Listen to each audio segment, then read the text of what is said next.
En esta ocasión vamos a tratar el efecto Pigmalión, es decir, cómo las expectativas del profesor son un factor determinante en el aprendizaje del alumno. Este efecto ya lo estudiaron Rosenthal y Jacobson en 1968 con un experimento que se ha replicado en innumerables ocasiones a lo largo de la historia. En esta ocasión lo que se hizo fue ir a un colegio y decirle al profesorado que habían clasificado a los alumnos en dos grupos en función del resultado de un test de cociente intelectual, de forma que los alumnos más inteligentes estaban en un grupo y los menos inteligentes en otro. El experimento consistió en decirle al profesorado que al cabo del tiempo volverían para ver qué alumnado había mejorado más. Obviamente, tal como se esperaba, el alumnado de mayor cociente intelectual había mejorado más. Sin embargo, lo curioso fue que no había habido tal clasificación, puesto que no había habido tal experimento y los alumnos habían sido colocados en ambos grupos de forma aleatoria. ¿Qué pasó aquí? Pasó eso que se conoce como el efecto Pigmalión, es decir, que el profesorado cambió su actitud hacia el alumnado que consideraba más capaz y, en consecuencia, el alumnado se comportó como más capaz. Este experimento implica y nos demostró que las expectativas del profesor sobre la capacidad de los alumnos se convierten en acciones directas que llevamos a cabo en el aula que modifican de forma instantánea las creencias del alumno sobre sus propias capacidades. Esas creencias sobre sí mismo modifican las acciones que el alumno lleva a cabo de forma que afectan el resultado. Esto implica varias cuestiones. Lo primero es que si yo tengo unas expectativas positivas y altas sobre el alumnado, eso influye de forma realista sobre él. Pero ¿qué pasa si mis expectativas son negativas? Porque también influyen de forma negativa en el alumno. Porque el alumnado tiende a ser lo que se espera de ellos.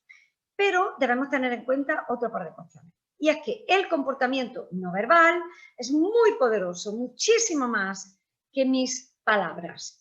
Por lo tanto, no solamente son mis expectativas positivas y realistas lo que generan esa mentalidad de crecimiento de la que hablábamos en otra sesión, sino que también modifica las creencias que el alumno tiene sobre sí mismo en base al llamado efecto Pigmalión.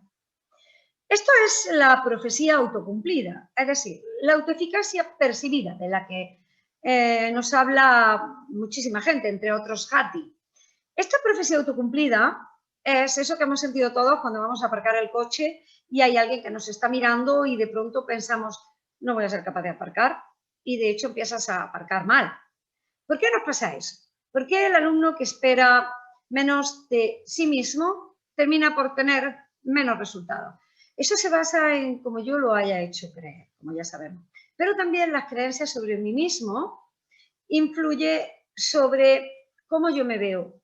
Y eso hace un círculo que probablemente haya comenzado, es realmente difícil saber el comienzo, pero la cuestión es que si el alumno siente que nosotros valoramos y creemos en él, probablemente esa profecía autocumplida sea al contrario y el niño se perciba como más eficaz.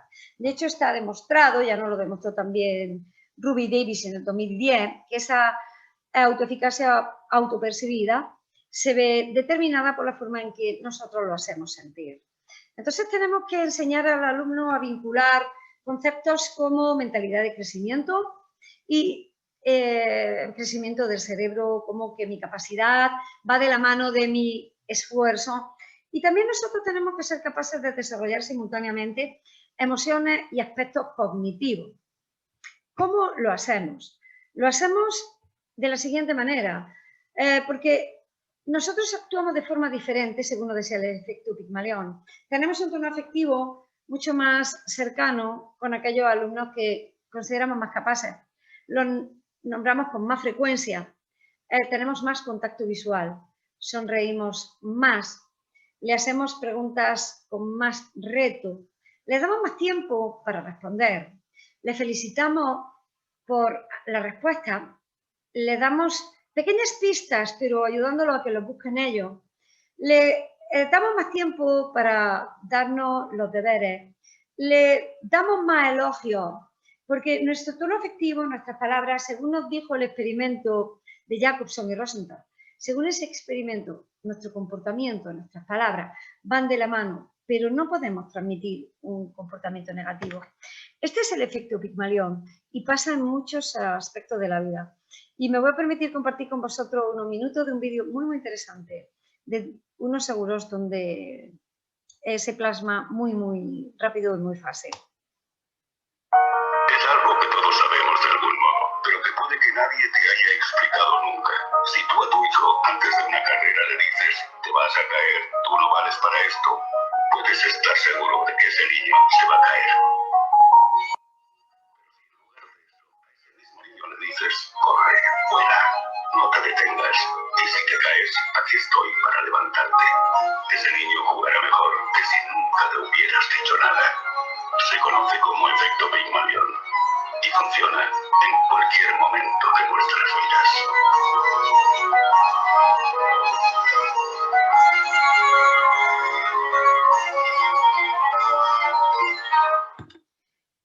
¿Significa esto que las palabras cambian la realidad? Tenemos que hacer que nuestros alumnos salgan de su zona de confort, que se arriesguen, que intenten aprender y equivocarse, y para eso tenemos que decirles explícitamente, tú puedes. Y si te equivocas, aquí estamos para arreglarlo, porque el error forma parte del aprendizaje.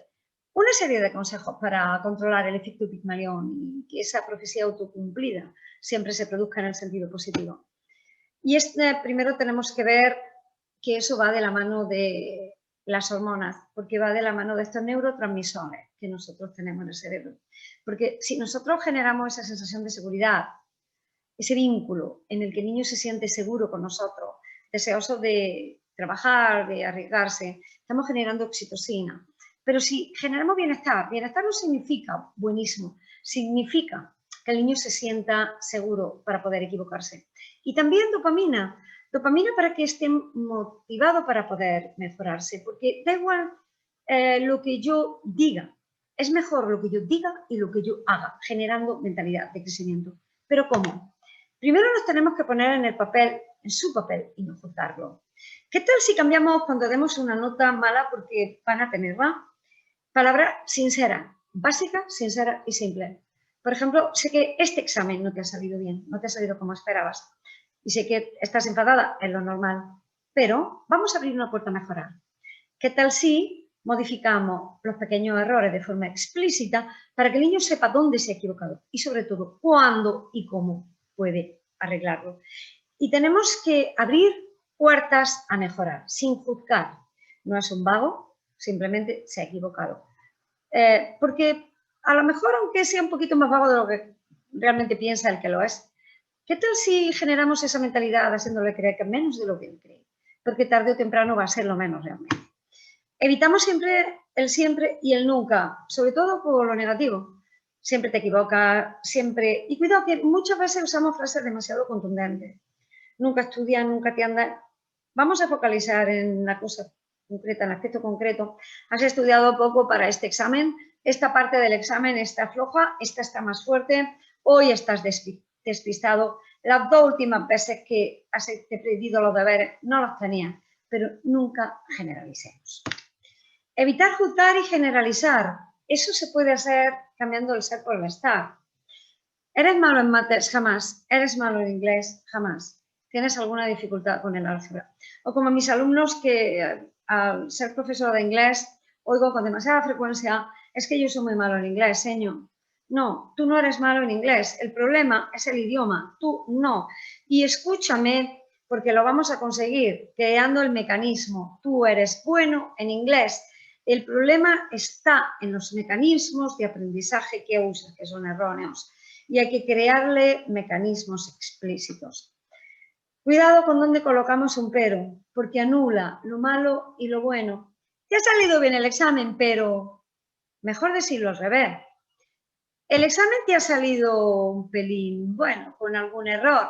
Y si mejoras la parte que te ha quedado peor, te va a mejorar muchísimo el resultado final. Cuidado, que el pero invalida lo malo y lo bueno. Agreguemos la palabra aún al no puedo. Esto no te ha salido. ¿Qué tal si decimos mejor? Aún no te sale. Podemos practicar más y te va a salir.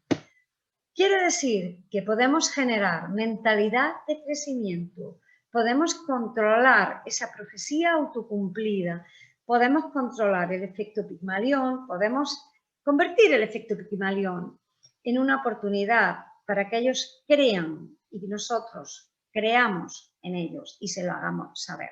Porque con corazón y cerebro, haciéndoles unir y que entiendan que sus cerebros pueden mejorar y generando esa dopamina, serotonina, oxitocina tan necesaria en el aula para crear vínculo y estado de motivación para que el niño quiera y pueda mejorar.